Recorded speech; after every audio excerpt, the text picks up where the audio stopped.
China में कल रात कुछ बहुत बड़ा हुआ है और ये एक भारत के लिए ह्यूज अपॉर्चुनिटी है अगर हमने अपने कंट्री को तरक्की की राह पर लेकर जाना है। It's a golden moment for Bharat and Bharatiyas. बड़ी खबर सामने आ रही है। दरअसल अप्रैल 2025 में चिली के राष्ट्रपति की भारत यात्रा होने जा रही है और यह केवल एक साधारण राजनयिक दौरा नहीं होगा। इस दौरे का प्रमुख उद्देश्य होगा क्रिटिकल मिनरल्स में भारत की आत्मनिर्भरता को सुनिश्चित करना। राष्ट्रपति जो चाइना से आने वाली है और पूरी दुनिया को ये हिलाने वाली है। बेजिंग ने वही काम किया जो उसने कसम खाई थी वो कभी नहीं करेंगे। आपको याद होगा जब जब चाइना दिक्कत में आता है वो कभी भी बेल आउट पैकेज नहीं देता है, लेकिन उसने अपने बैंक्स जो गिर रहे हैं उसको बचाने के लिए पब्लिक मनी जो है उसे निकालकर उन्होंने दे दिया।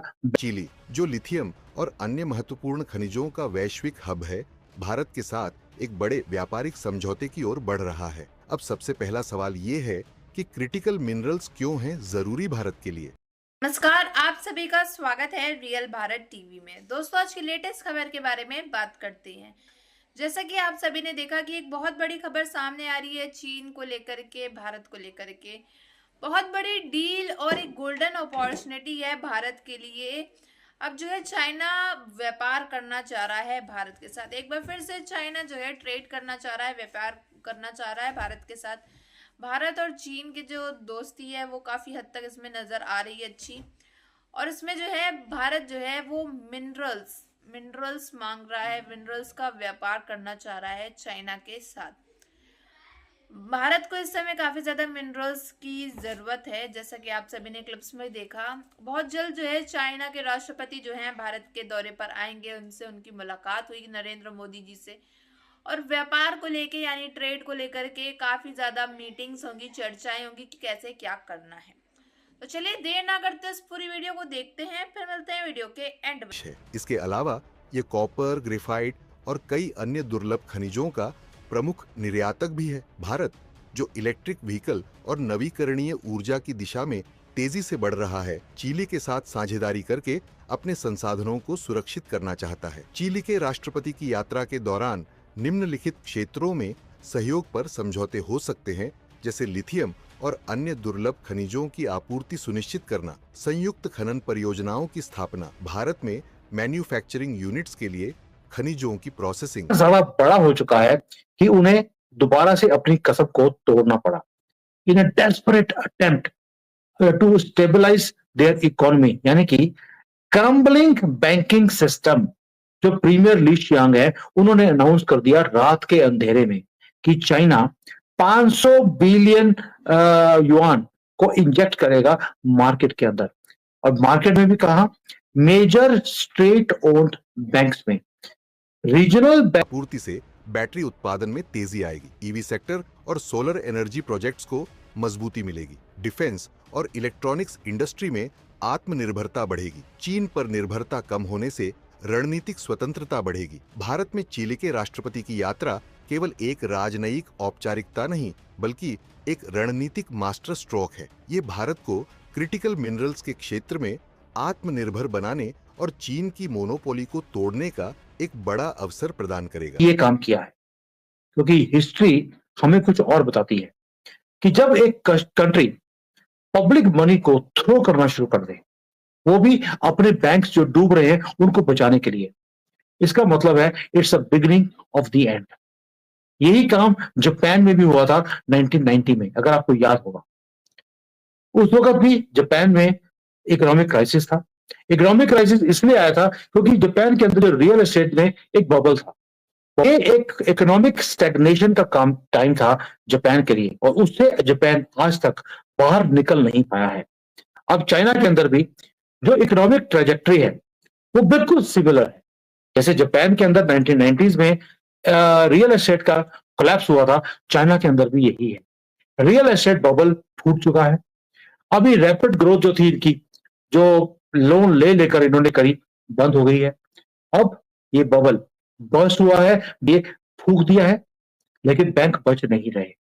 लेकिन तो उसका रीजन है जापान की जो प्रॉब्लम थी, चाइना की प्रॉब्लम 10 गुना बड़ी है, और चाइना ने सिर्फ 500 बिलियन दिया है। 5 ट्रिलियन से ज्यादा इंजेक्ट करने की जरूरत है, लेकिन चाइना के पास उतना पैसा ही नहीं है। अब मैं एक ही बोलता हूं, एक क्वेश्चन पूछता हूं आपसे, जो बीजिंग से कोई क्वेश्चन पूछने की हिम्मत भी नहीं करता है कि आप, यानी कि उनकी लीडरशिप जो थी, उन्होंने एक्सेप्ट किया कि हमारे पास प्रॉब्लम है, हमें कुछ ना कुछ ठीक करने के लिए काम करना पड़ेगा।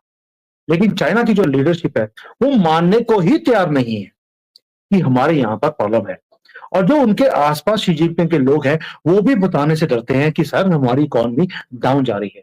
कहते हैं जी सब कुछ ठीक है सर, आप जो कर रहे हैं बिल्कुल परफेक्ट है, क्योंकि पता है कि अगर आपने उल्टा बोला तो शी जिनपिंग आपको गोली मार देंगे। अब जापान ने तो पेन, हमारे पास इकोनॉमिक फेलियर है ही नहीं, क्योंकि शी जिनपिंग वो अपने एक इल्यूजन बनाया हुआ है इकोनॉमिक स्ट्रेंथ का, पूरी दुनिया को दिखाने के लिए कि भाई देखिए हमारी स्ट्रेंथ कितनी अच्छी है और मैं बादशाह हूं इस कंट्री का। वो एक्सेप्ट ही नहीं करते कि वो फेल हो चुके हैं। अगर आप देखें कि जो इनका पुराना एक होता था प्राइम मिनिस्टर चाइना का, चू रोंगजी, वो आदमी था, प्रीमियर था वो 1998 में, एक्सेप्ट करता था कि हमारे पास यात्री है चाइना का।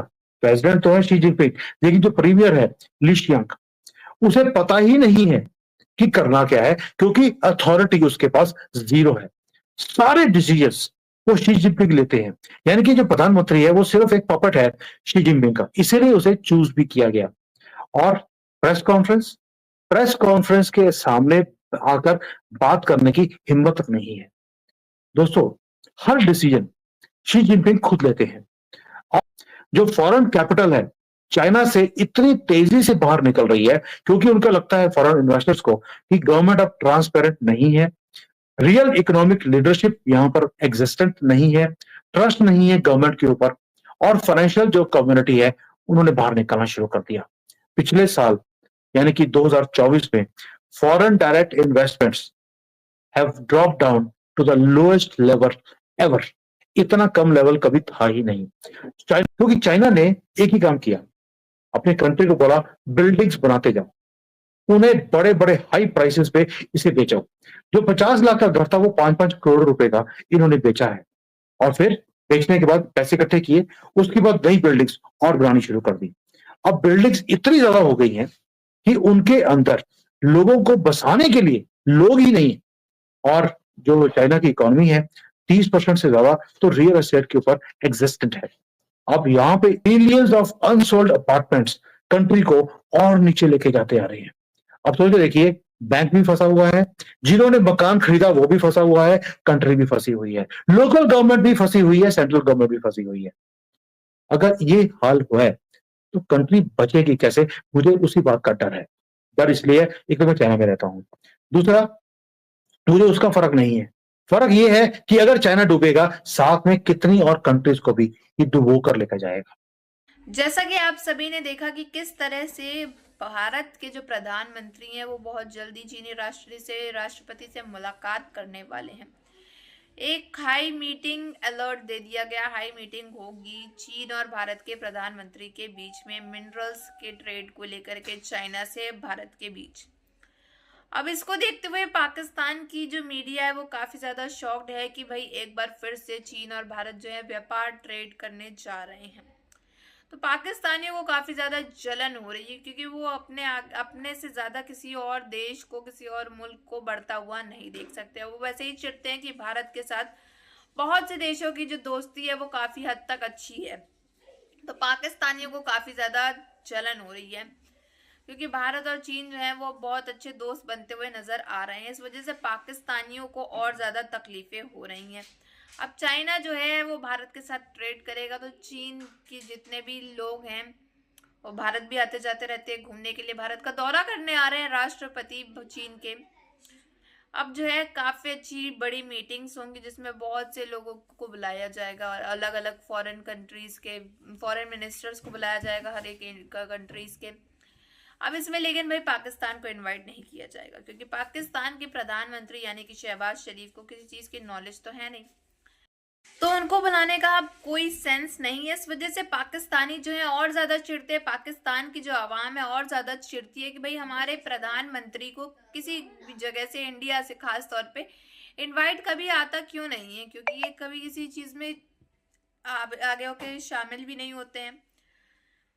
इनको कोई चीज़ की नॉलेज नहीं है, इस वजह से इनको कोई इनवाइट नहीं करता, कोई इनविटेशन नहीं आता, और अगर इनविटेशन जाता भी है तो ये हमेशा जा करके वहाँ पे अपने भीख का कटोरा लेकर के भीख मांगने चले जाते हैं। इस वजह से कोई भी जो है इनको जल्दी बुलाने की करता नहीं है। तो इन सब में आपकी क्या राय है कि क्या चीन और भारत एक बार फिर से अच्छे दोस्त बन सकते हैं? इनकी ट्रेड जो इनके व्यापार होने जा रहे हैं, क्या ये सही है भारत के लिए और क्या ये सही है चीन के लिए? ये अपनी राय जरूर बताइएगा कमेंट बॉक्स में। अगर आपको हमारी वीडियो अच्छी लगी हो तो like share and comment and subscribe please.